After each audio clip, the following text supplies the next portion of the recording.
Prosseguindo a leitura do meu livro A Quebra da Maldição Hereditária, agora capítulo de número 12, uma nova criação. É assim, se alguém está em Cristo, é uma nova criatura, as coisas velhas já passaram, eis que se fizeram novas, 2 Coríntios 5,17.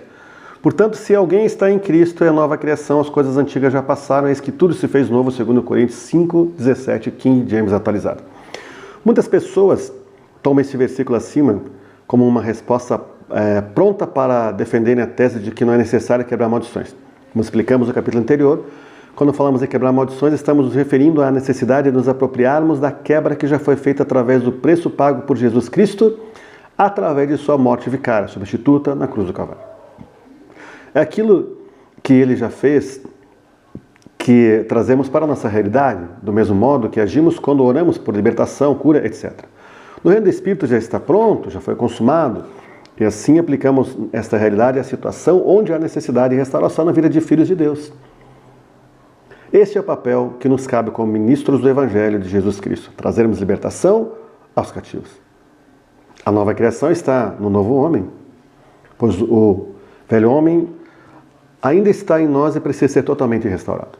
No sentido de que, quanto ao trato passado, vos despojeis do velho homem que se corrompe segundo as concupiscências do engano, e vos renoveis o espírito do vosso entendimento e vos revistais do novo homem, criado segundo Deus, em justiça e retidão procedentes da verdade. Efésios 4, 22 e 24.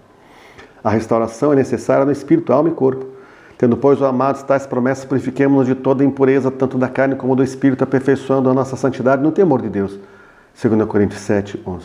Amados, visto que temos essas promessas, purifiquemos de tudo o que possa contaminar o corpo e, por conseguinte, a alma, aperfeiçoando a santidade no temor de Deus. 2 Coríntios 7, 1, King James atualizado. O mesmo Deus da paz vos santifique em tudo e o vosso espírito, alma e corpo sejam conservados, íntegros e irrepreensíveis na vinda de nosso Senhor Jesus Cristo. 1 Tessalonicenses 5, 23. Esta nova criação, à qual se refere o texto da palavra de Deus, é exatamente o fator necessário que torna possível viver a vida cristã. É ela que nos remete ao novo nascimento, citado por Jesus Cristo em sua conversa com Nicodemos em João 3, 3 a 7. Sem este novo nascimento da água e do Espírito, não é possível viver uma nova vida, conforme a proposta do Evangelho. Esta nova criação libera através do poder de Deus depositado em nós toda a condição de recebermos a regeneração total de todo o nosso ser, espírito, alma, corpo e vida.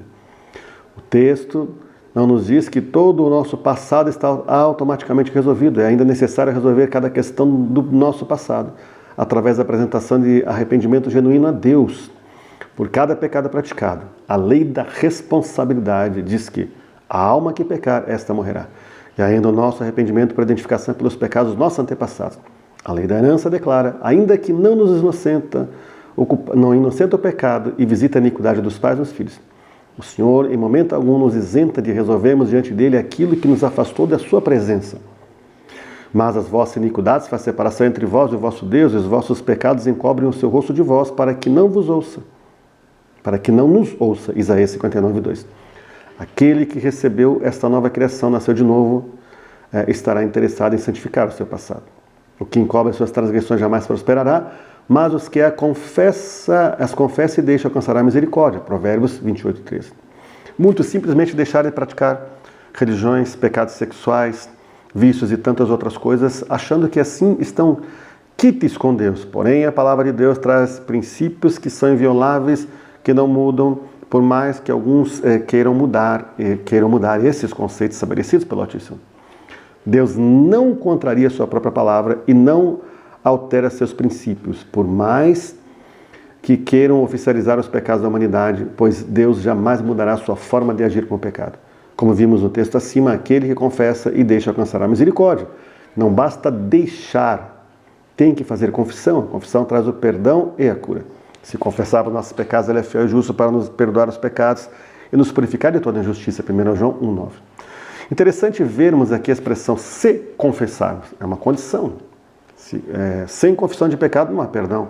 Então aquilo que foi somente abandonado e nunca confessado ainda não está perdoado. É fato que muitos pecados que são praticados numa geração são repetição de pecados praticados pelos antepassados, sejam esses vivos ou não. De modo geral, tudo é repetitivo. Só que geralmente não se dá atenção a esta realidade. O diabo trabalha no oculto. Esta estratégia também usada para perpetuar maldições. Caso elas não sejam confessadas e não haja apropriação da quebra das mesmas, ainda estarão vigentes. Vejamos o texto de 2 Coríntios 5,17, no comentário judaico do Novo Testamento, de autoria de David H. Stern, editora Atos, Templos, São Paulo, 2008. Se alguém estiver unido ao Messias, é uma nova criação. Às vezes esse versículo é citado para mostrar que os crentes judeus não são mais judeus, porque a antiga já passou. Mas o assunto de aqui Paulo não é se os judeus messiânicos são judeus. Ele está falando do fato que os cristãos agora estão reconciliados com Deus.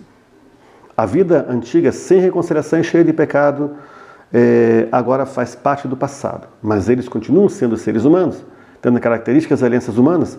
Eles não se tornam entidades abstratas, divorciadas de seus passados. Muito interessante esse comentário.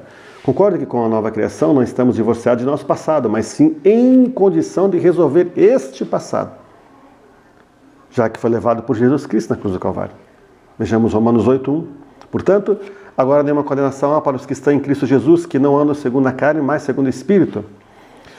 Mais um texto usado por muitos que defendem que nada mais precisam fazer. Afinal, nenhuma condenação há para eles. A condenação que trata o texto é, na verdade, a condenação eterna, toda a eternidade longe de Deus.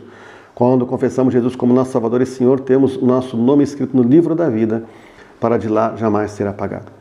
E adorá-lo-ão todos os que habitam sobre a terra, aqueles cujos nomes não foram escritos no livro da vida do Cordeiro, que foi morto desde a fundação do mundo. Apocalipse 13, verso 8. Mas é necessário ter comunhão com Deus. Então disse o Senhor a Moisés: riscarei do meu livro todo aquele que pecar contra mim. Não há mais condenação para nós, porque a nossa salvação é restrita e irrevogável e é um presente de Deus para nós, favor imerecido.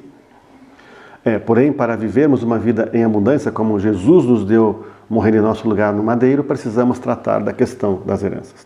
Esse texto de Romanos 8:1 deixa claro também que nenhuma condenação há para os que estão em Cristo Jesus e não andam segundo a carne. Carne é um poder no ser humano que se contrapõe à obra do Espírito Santo e que se instalou no velho homem. Portanto, é algo da velha natureza humana e que estará presente enquanto estivermos neste mundo. Vejamos o que nos diz o texto de Gálatas 5:17. Porque a carne cobiça contra o Espírito e o Espírito contra a carne, porque são opostos entre si, para que não façais o que porventura seja do vosso querer. Trata-se de uma batalha espiritual entre o velho homem, através da carne, e o Espírito Santo de Deus, pois aqui a palavra Espírito com E maiúsculo faz referência ao Espírito Santo de Deus, diferentemente de quando aparece em letra minúscula fazendo referência ao Espírito do homem ou a outro Espírito. Antes, no versículo 16, o Senhor nos orienta a andar no Espírito, ou seja, a ouvir e obedecer a direção do Espírito Santo que habita dentro de nós. Digo, porém, andar no Espírito e jamais satisfareis a concupiscência da carne. Então, podemos entender que condenação aqui tem conotação temporária, não mais se referindo à salvação eterna que temos em Cristo Jesus, mas sim a condenação do fruto do pecado, que tão logo seja acertada diante de Deus. Através do arrependimento e a confissão desaparece. Se dissermos que não temos pecado nenhum, a nós mesmos nos enganamos. E a verdade não está em nós. Se confessarmos nossos pecados, Ele é fiel e justo para nos perdoar os pecados e nos purificar de toda a injustiça. 1 João 1:8-9. Aqui a palavra final do versículo 9 é injustiça, ou seja, uma condenação vigente até que o pecado seja trazido diante de Deus, e dentro dessa condenação também está a maldição. Agora vejamos quais são as obras da carne, resultado do desejo humano contaminado que levou à prática do pecado. Continuamos em seguida. Continuação da leitura do capítulo 12, uma nova criação. Ora, as obras da carne são conhecidas e são prostituição, impureza, lascívia, idolatria, feitiçarias, inimizades, porfias, ciúmes, iras, discórdia, dissensões, facções, invejas, bebedices, glutonarias e coisas semelhantes a estas, a respeito das quais eu vos declaro, como já outrora vos preveni, que não herdarão o reino de Deus os que tais coisas praticam. Gálatas 5:19-21. Observe então aqui que aqui temos uma vasta lista das obras da carne, que levam à condenação temporal e que, se não forem trazidas diante de Deus através de um genuíno arrependimento e este acompanhado da confissão, podem levar à condenação eterna. Pois está escrito que não herdarão o reino de Deus, o reino eterno, os que tais coisas praticam. Estas obras da carne listadas aqui, bem como aquelas que são derivadas destas, pois o texto também diz coisas semelhantes, têm sua raiz em iniquidades praticadas e como fruto trazem o pecado e a maldição. Mais uma vez podemos ver estas obras da carne na árvore genealógica das famílias. Portanto, têm sido herdadas e, assim, fazendo-se necessário que sejam eliminadas através da quebra da maldição hereditária. Cristãos que não mantêm uma disciplina de oração, leitura da Bíblia Sagrada e jejum, são propensos a dar lugar às obras da carne em suas vidas.